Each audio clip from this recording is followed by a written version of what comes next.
Cinema వల్ల society మారదు. Cinema వల్ల ఎవ్వరి లైఫ్‌కి ఇంపాక్ట్ ఉండదు. నవ్వుకోవడానికి, ఎగరడానికి తప్ప దేనికి పనికిరాదు సినిమా అని అనుకునే ప్రతి ఒక్కడికి ఈ వీడియోని షేర్ చేయండి. కుదిరితే కూర్చోబెట్టి చూపించండి. Because cinema is not just for entertainment. Early man స్టేజ్‌లో స్టార్ట్ అయిన స్టోరీ టెల్లింగ్ దగ్గర నుంచి తోలుబొమ్మలాటలు, వీధి నాటకాలు, హరికథలు, బుర్రకథలు, మన అమ్మమ్మ, నాయనమ్మ, తాతయ్యలు చిన్నప్పుడు మనకు చెప్పిన చందమామ కథలు, పంచతంత్ర కథలు వరకు అన్నిట్లో ఉన్న కామన్ పాయింట్ ఈజ్ విజ్డమ్, అంటే జ్ఞానం.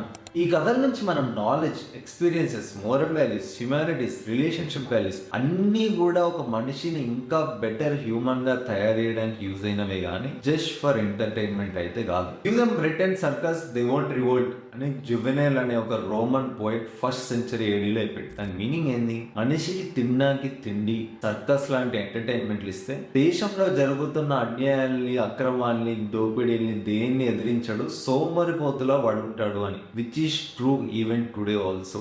అసలు సొసైటీని ఇంపాక్ట్ చేసిన తెలుగు మూవీస్ ఏమైనా ఉన్నాయా? ఉన్నాయి. చాలా తెలుగు మూవీస్ సొసైటీని ఇంపాక్ట్ చేసిన ఉన్నాయి. బట్ 3 మూవీస్ మనం ఇప్పుడు తీసుకొని క్లియర్ గా డిస్కస్ చేద్దాం. ఫస్ట్ వచ్చేసి మిథునం. లవ్ అంటే బటర్ఫ్లైస్ అని అనుకునే మన జనరేషన్ వాళ్ళకి, నెక్స్ట్ జనరేషన్ వాళ్ళకి 70 years ఏజ్డ్ కపుల్ తో love is nothing but compassion అని తనికల్ల భరణి గారు మిథునం నుంచి ప్రూవ్ చేశారు. ఈ మూవీ చూసాక బయట దేశాల్లో ఉన్న ఎంతో మంది ఇండియన్స్ వాళ్ళ పేరెంట్స్ దగ్గరికి, వాళ్ళ గ్రాండ్ పేరెంట్స్ దగ్గరికి మళ్ళీ తిరిగి పర్మనెంట్ గా వచ్చేయడం జరిగింది.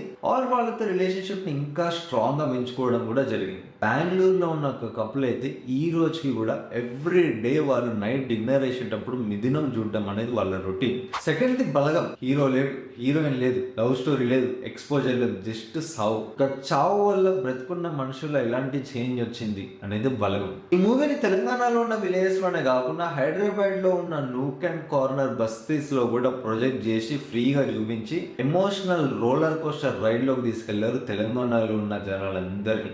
ఈ మూవీ చూసాక చాలా ఫ్యామిలీస్ లో ఎన్నో ఇయర్స్ వచ్చి మాట్లాడుకోకుండా ఉన్న రిలేటివ్స్ అందరూ ఒకరిని ఒకరు ఫోన్ చేసుకొని మాట్లాడుకోవడం కూడా జరిగింది. దాని గురించి చాలా ఆర్టికల్స్ బయట ఉన్నాయి, మీరు వెళ్ళి చూసుకోవచ్చు. థర్డ్ వచ్చేసి Rashmika Mandanna's the girlfriend. Rahul Ravindran didn't just make a movie, he made a mirror. Breakup తర్వాత అబ్బాయిల హార్ట్ బ్రేక్ గురించే ఇన్ని రోజులు మనం సినిమాలు చూసినాం కానీ అమ్మాయిల లైఫ్ లో మనం చేసే డ్యామేజ్ ని ఇంతవరకు ఏ సినిమా కూడా చూపించలేదు. Rahul Ravindran nail this.